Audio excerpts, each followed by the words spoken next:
코로나19 기원을 둘러싼 논란 쉽사리 가라앉지 않고 있습니다. 세계보건기구 WHO 사무총장은 중국의 거듭 추가 조사 협조를 촉구했는데요. 중국은 강력 반발하고 있습니다. 자세한 소식 베이징 연결해 알아봅니다. 임광빈 특파원. 네, 베이징입니다. 네, 먼저 중국에 대한 추가 조사 요구에 앞서서 WHO가 지금보다 더 위험한 변이 바이러스 출현 가능성을 경고하고 있습니다. 이 소식부터 전해주시죠. 네, WHO 긴급위원회가 성명을 내고 전염병의 세계적 대유행, 이른바 팬데믹은 아직 끝나지 않았다고 밝혔습니다. 새롭고 더 위험할 수 있는 변이 바이러스의 출현 가능성과 확산은 바이러스 통제에 더 많은 도전이 될 것이라고 우려했는데요. 새로운 코로나19 변이가 전 세계로 퍼져 팬데믹 종식을 더욱 어렵게 할 것이라고 경고한 것입니다. 이 내용을 전한 거브리어수스 WHO 사무총장의 발언 직접 들어보겠습니다. The committee has expressed concern that the pandemic is being mischaracterized as coming to an end when it's nowhere near finished. It has also warned about the strong likelihood for the emergence and global spread of new and possibly more dangerous variants of concern that may be even more challenging to control. 네, 이렇게 위험한 바이러스 출현을 경고한 WHO가 중국을 향해서는 이 코로나19 기원에 대한 추가 조사를 요구했습니다. 이유가 무엇입니까? 네, 중국의 추가 조사를 요구한 거브리어수스 WHO 사무총장은 지난 2월 1차 조사의 문제점을 크게 두 가지로 지적했습니다. 한 가지는 기초 자료가 충분히 공유되지 못했다는 것으로 1차 조사 뒤에도 이 문제를 지적한 적이 있다고 밝혔습니다. 두 번째 문제점은 실험실 기원설 가설은 가능성이 극히 낮다고 한 1차 조사에서의 결론은 너무 이른 결론이었다고 말했습니다. 거브리어수스 사무총장은 자신이 실험실에서 근무했던 경험을 강조하면서 보다 면밀한 조사를 촉구했는데요. 직접 들어보겠습니다. Especially reduce one of the options like the lab theory. As you know, I was a lab technician myself. I'm an immunologist, and I have worked in the lab. And lab accidents happen. It's common. I have seen it happening, and I myself had errors. So it can happen.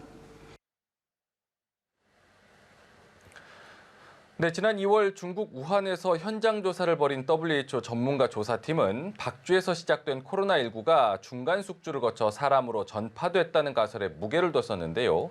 하지만 중국 정부가 조사단의 자료 접근을 제한하면서 당시 충분한 조사가 이루어지지 못했다는 비판이 이어져 왔습니다.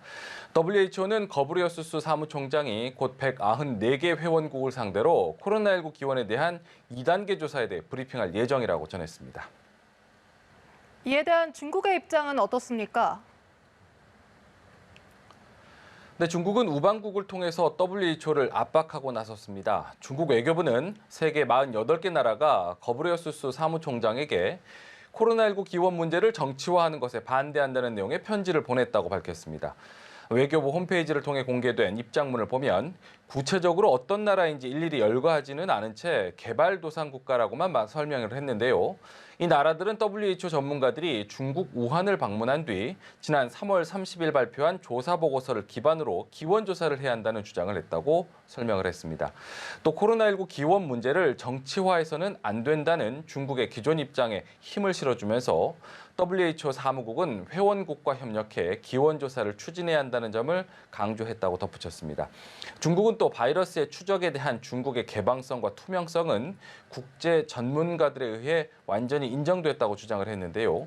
미국을 비롯한 소수의 국가들이 코로나19 기원 문제를 정치화하면서 자신들의 이익을 위해 과학과 진실을 배반했다고 목소리를 높였습니다.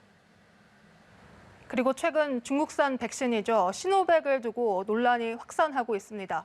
물백신 논란이 확산하고 있는 건데요. 실제 연구 결과 이 시노백을 접종받은 사람들이 항체 형성률이 낮다는 결과가 나왔죠. 네, 그렇습니다. 홍콩대 연구팀이 의료진 1,442명을 대상으로 조사한 내용인데요. 코로나19 백신 접종 이후 항체 형성률을 조사한 결과 중국산 시노백 백신 접종자보다 미국의 화이자와 독일 바이온테크가 공동 개발한 백신의 접종자의 항체 수준이 10배 높게 나타났습니다. 시노백 백신 접종자의 항체 수준은 코로나19에 걸렸다가 회복한 환자의 자연적으로 형성된 것과 비슷하거나 오히려 낮다고 밝혔습니다. 이 같은 결과는 국제학술지에도 실렸는데요. 앞서 화이자 백신과 시노백 백신의 예방 효과는 각각 95%와 50.7%로 보고된 바 있습니다. 항체 보유량은 면역 수준과 직접 연관되지는 않지만 항체 수준이 높을수록 대체로 코로나19 감염에 강하게 대응하고 면역 기간이 더 오래 지속된다는 게 전문가들의 분석입니다. 해당 연구진은 추가 연구가 더 필요하다고 밝혔지만 최근 태국과 인도네시아 등지에서 시노백 백신을 둘러싼 물백신 논란이 확산하는 상황과 맞물려서 파장이 확산할 것으로 보이는데요. 당장 말레이시아가 시노백 백신의 추가 수입을 중단하겠다고 선언했습니다. 지난 14일이었죠. 파키스탄 북부에서 발생한 버스 폭발 사고로 중국인 기술자 등 10여 명이 사망했는데요. 중국이 이에 대해 테러 가능성을 제기했다고요. 네, 버스 폭발 사고가 난 것은 현지 시간 지난 14일입니다. 파키스탄 북부에서 중국인 기술자 등 노동자 수십 명과 치안 병력, 또 주민 등을 태운 버스가 이동 중에 갑자기 폭발한 것인데요. 이후 인근 계곡으로 굴러떨어졌습니다. 이 사고로 중국인 등을 포함해 모두 13명이 숨졌습니다. 파키스탄 당국은 사고 발생 초기 테러와의 관련성을 언급했다가 나중에 기계결함으로 인한 가스 누출이 버스 폭발의 원인이라고 공식 발표를 했는데요. 하지만 중국 측은 이번 폭발을 자국민에 대한 공격으로 규정하며 파키스탄 당국의 철저한 조사를 촉구했습니다. 왕이 외교부장은 테러 공격이라면 즉시 가해자를 체포해야 한다며 중국과 파키스탄 간 안보 조치도 강화해야 한다고 말했습니다. 中方对事件造成中方人员严重伤亡感到震惊。中国党和政府高度重视，党和国家领导人第一时间作出重要批示，要求全力抢救伤员，做好伤亡人员善后工作。 이렇게 중국의 주장대로 중국인을 대상으로 한 테러라면 그 이유가 무엇일까요?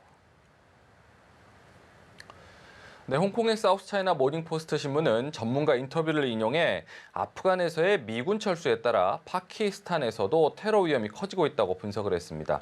아프간에서 정부군과 내전을 벌이고 있는 탈레반이 이웃 국가인 파키스탄에서도 테러를 벌이고 있다는 것인데요.